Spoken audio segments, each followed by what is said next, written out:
beautiful friends. It's Amanda here, and today we're talking about the new NYX and Beetlejuice collaboration. There is a new Beetlejuice movie coming out. All these years later, there's a sequel, and the movie's actually releasing soon. I'm not 100% sure what day I'm gonna post this video. I'm in the process of filming a lot of different videos right now. So, just FYI, the new Beetlejuice movie is coming out on September 6th. At least that's the US release date. I don't know how all that works, okay? I'm not a movie expert. I'm not a film expert. I'm barely a makeup expert. I love fall. I love Halloween. I love spoopy things. I love the original Beetlejuice movie. And I really think that they did a great job with their Barbie movie collaboration. So I had a high amount of confidence going into this collection. I ordered everything you're going to see in this video myself. This was not sent to me in PR. I purchased it from the NYX website. I didn't buy everything in the collection. By the time I got to the site, a couple things were already sold out, and I just really bought what I was gravitating towards anyway. So I feel like I got a great sampling of products from this collection. We are gonna have close-ups, swatches. Obviously, I'm wearing a bunch of these things on my face today, so I'll show you an application demo as well. And I'm just gonna give you all my thoughts along the way. So let's go back in time to Less Makeup Amanda. I'm gonna show you all of these products in action. The first product we're gonna look at is this Beetlejuice lip gloss. I love the packaging on this. This little coffin box is just so cute. It's clever. I love things like this. And I also like that it is still a pretty lightweight cardboard. So it's not going to be this huge thing that I have to either store or get rid of. It's at the end of the day, it's pretty similar to just a regular cardboard box. This has a small flat paddle style applicator, and it has what is supposed to be a pomegranate scent. It definitely smells fruity to me, but it also has a little bit of a vanilla edge. It's super hydrating, super comfortable. I really enjoyed wearing it, and I think that this little pomegranate gloss is probably my favorite of the three lip products, but these swirled butter glosses are undeniably really, really cool, interesting, very on brand with that striped look for the Beetlejuice movie. I got two of the shades. There are four in total. So what I'm wearing now is the green and purple. It combines to this really pretty lilac-y pink color that I think suited my eye look really well. And then I also got the purple and red swirl. This one ends up looking like a hot Barbie pink type of color. Obviously, the butter glosses have this special custom packaging, which I think is really cool. I love how they did the theming, but they stayed really true to the NYX brand. This is the same applicator, same shape and size, same feels like the same formula, smells like the same formula as the butter gloss that we all know and love. The Beetlejuice gloss is $9, and then the butter glosses are $6 each. I really like these lip products. I think these are probably my favorite thing out of the entire collection. While a lot of things perform well for me, I think these are the most interesting and the most likely to get a good use from me. So I'm considering going back and grabbing one more of these butter glosses because I just think they're really cool. Next, we're going to look at this cheek palette. This is the Afterlife Passport cheek palette. It has three different cheek colors inside, and it's retail priced at $13. If you got any of the palettes from the Barbie collection that they did, this is the same style of packaging. Obviously, it's just designed for Beetlejuice this time around. There are two matte shades, and then the center one is a shimmery either highlighter or blush topper, just depending on your skin tone and how you want to wear it. You could also put these on your eyes, I'm sure. I'm just going to be sticking to the very top blush, that pinky lilac shade. I knew that I was going to go for the purple shades in the eyeshadow palette, so I thought that this one would suit the look the best. Plus, I'm wear testing this foundation today, so I was just trying to keep it really simple on the rest of my face. I think that this is a really nice little matte blush. It went on easily. I mean, it's nothing to really write home about formula wise, but at the end of the day, it's, a matte blush. I'm not expecting them to reinvent the wheel with this one. I think the colors in this palette are cute. They're interesting. It's definitely a departure from the same sort of humdrum cheek palettes that we see all the time. So I think they did a good job with this, and it's nice and travel friendly. I don't know that all the shades are perfectly suited to my personal skin tone, but that's just the way that cheek palettes work. So I will definitely still enjoy using this, and I do for sure think this is a great little product, even though it's not a 100% match for me. That's just the way that it's gonna go with face colors, and I think this is interesting, at least. They gave us something different, and that's what I really wanna see out of a collection like this. Now we're moving on to the eyeshadow palette. This off-kilter little trapezoid shape is definitely reminding me of the Melt Cosmetics Nightmare Before Christmas collections. And it's the same sort of vibe for both of these films, so it makes sense to me. I think this is a nice way to add some flair to this palette without adding so many packaging bells and whistles that it makes the palette super duper expensive. This is an 8-pan palette. There are little special imprints in a bunch of the pans, which is a little detail I always enjoy. Of these 8 eyeshadows, we have 3 true mattes, 4 just regular shimmers, and then that black shade at the end is a matte with glitter, but it's so, so sparkly that it almost really works as a shimmer as well, but it's definitely not that same metallic texture as the other 4. Let's go ahead and start on the eye look. I am going to use the majority of the eyeshadows to finish my look today. I just wanted to give this as much of a go as I could, especially since I had to go a little bit easy on the cheeks since I was doing that foundation wear test. So I'm really going to try to get as many of these eyeshadows into my look today as I possibly can.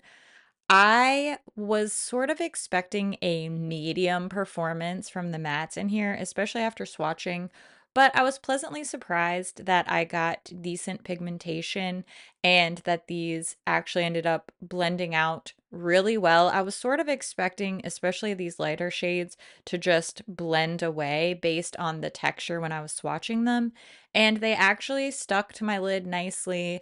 I am layering the gray and the purple shades here to give me sort of a smokier, more dusty kind of look on the eye, and I thought that they layered nicely. My overall experience with both the mattes and the shimmers is that they perform pretty darn well. I'm happy with what I got for the price that I paid, and I would say if I had to compare these to a well-known formula, these feel pretty similar to how a ColourPop palette performs for me, so I'm very happy with that. You know me, I'm a huge ColourPop stan, so that is a high compliment.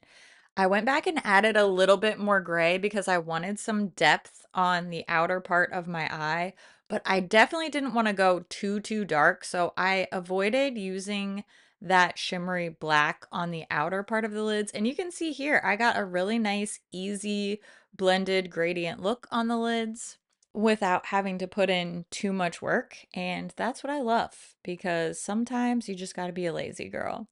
Now we're going to start applying some shimmers.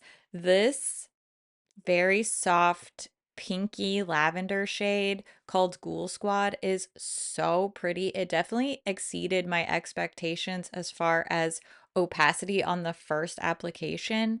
I didn't feel like I had to really build and layer this up to get a nice metallic look on the lids.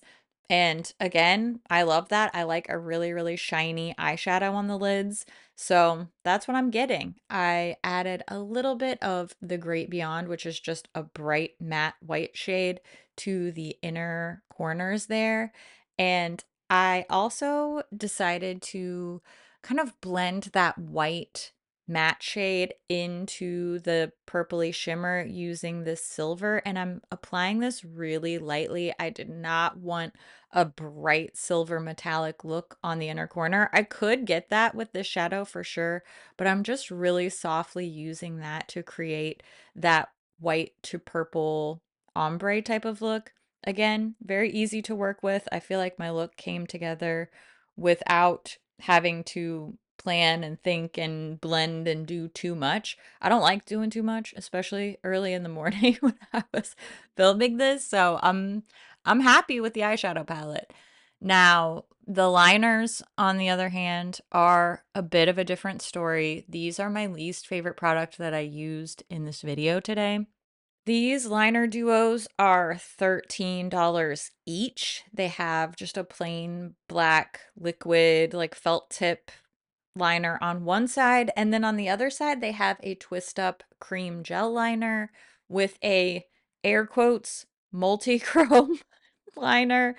These are not the multi-chrome is not multi-chroming. The multi-chrome is not in the room with us now. How many other internet phrases can I use to say these are weak for a metallic liner, let alone I'm getting no shift, no flip. They look a little bit better when you put them on top of the black liner, but that's not really how I prefer to use my liners. So I was just really disappointed with these, their lack of opacity, their lack of intensity. I guess the black and green one here is a little bit more shifty looking, but it's also just not really turning green. It's like copper to gold. These were disappointing. I knew it from swatching it, and when I put it on, my disappointment was confirmed. So here's a look at what that looks like in the lower waterline. It's just barely showing up. I ended up taking some of the blue eyeshadow from the palette and packing it on top to try to get some blue color payoff. And then I added a little bit of the black sparkly shade to just that outer little area where you would put a winged liner, but I'm just smudging some black eyeshadow there for like a sultry, smudgy faux liner type of look. If you've watched my channel, you know I do this a lot. It's again a great lazy girl hack. And I decided to do Maybelline Sky High Mascara on my upper lashes, and then I added the Lethal Colored Mascara in the shade Fuse on my lower lashes to try to help that blue pop a little bit. And between the blue mascara, which I think is kind of hard to see in this lighting, I think it was a little bit more apparent in person, and using the blue eyeshadow on top, it helped rescue the look a little bit, but those liners were really just kind of a disappointment. Here, when you're pulled back a little bit, I think that blue mascara shows up a bit better. The more I wore this makeup, the more I really did enjoy my overall look, despite not loving how the eyeliner performed for me. I thought that the look came together well. All the colors in the collection, at least that I purchased, work cohesively. The theming is there, so I had a lot of fun with this one. Overall, I really like this collection. I like the way my makeup turned out. I think it looks good. It was easy to use. Really most impressed with the eyeshadow, but I like the little cheek palette. I like the lip products. Really everything except these eyeliners made me really happy. These I just felt were a little bit lackluster. I have quite a few little multi-chrome liners like these, and unfortunately, these are by far the least impressive ones in my personal collection. I think the ColourPop ones are much better. The Kaleidos ones are much better. Of everything I purchased, these are the only regret items for me. And obviously, if you like to do a winged liner, then this won't be as big of a loss for you because you do get that little brush tip liquid liner as well. That's just not something that I really use a lot in my personal makeup routine. So these probably wouldn't be as big of a regret for somebody who really, really loves eyeliner.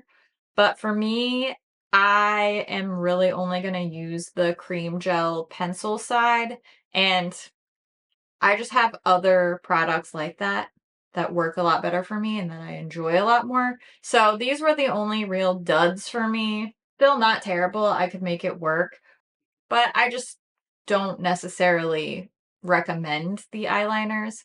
The eyeshadow palette is really nice. I was surprised by the color payoff and just how easily these have blended and layered.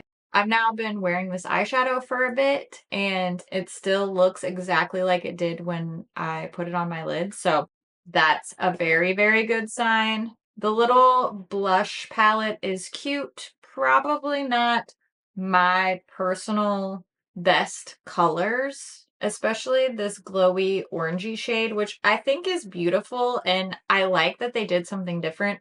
This just isn't a shade that I feel really suits me or flatters me. I like the dusty undertone of these two matte blushes, and I can see myself using those a lot.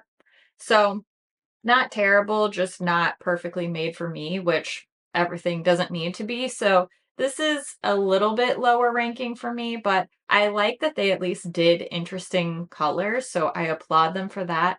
All of the lip products worked really well for me. This is NYX rarely misses with their lip formulas, and I would say the eyeshadow palette and the lips are my favorite things. Cheek palette sort of in the middle, and then eyeliners are at the bottom. I would love to know what you think about this collection. Have you tried anything from this NYX and Beetlejuice collaboration? Especially if you've tried any of the pieces that I don't have. I would love to hear your experience. I just like to hear what you think about things too, so make sure you leave all your thoughts down in the comments below.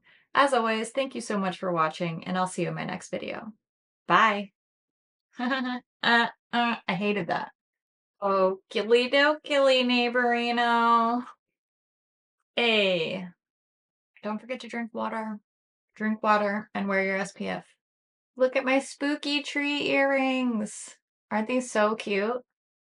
I'm wearing these year round. So they're cute and spooky and shiny, and I love cute, spooky, shiny things. What? Whew. My little filming table is just a mess. After I finish all of these videos that I'm working on filming today, I am cleaning this table off. It's crazy. Maybe you've tried some of the okay, okay, okay, let's do some lippy swatches. I already did that one. Woohoo! I did it. I'm a Barbie girl in a Barbie world. Oh, that one was cool. Well, I have been filming all morning, so my camera is dying. Classic. I'm testing out this new foundation that I'm wearing, and honestly, I've been wearing it for a couple hours now, and it looks really quite good, I think. It's this one, the new Huda one, which I did not think was gonna work for me because anytime I hear blur, I get nervous because I have dry skin and blurring things usually look just absolutely terrible on my dry skin. It's only been a couple hours, so we'll see how it holds up, but so far I think it looks good. Okay, I need to finish up filming one more video. I need to clean up in here because it's an explosion of stuff that I've been working on. And I have just so many cool projects that I'm working on, and I need to go do that. And also, I need a little snack. Anybody else need a little snack? I need a little snack. And you know what? I think you are a little snack, and I love your face. And I will see you in another video really soon. Okay, bye.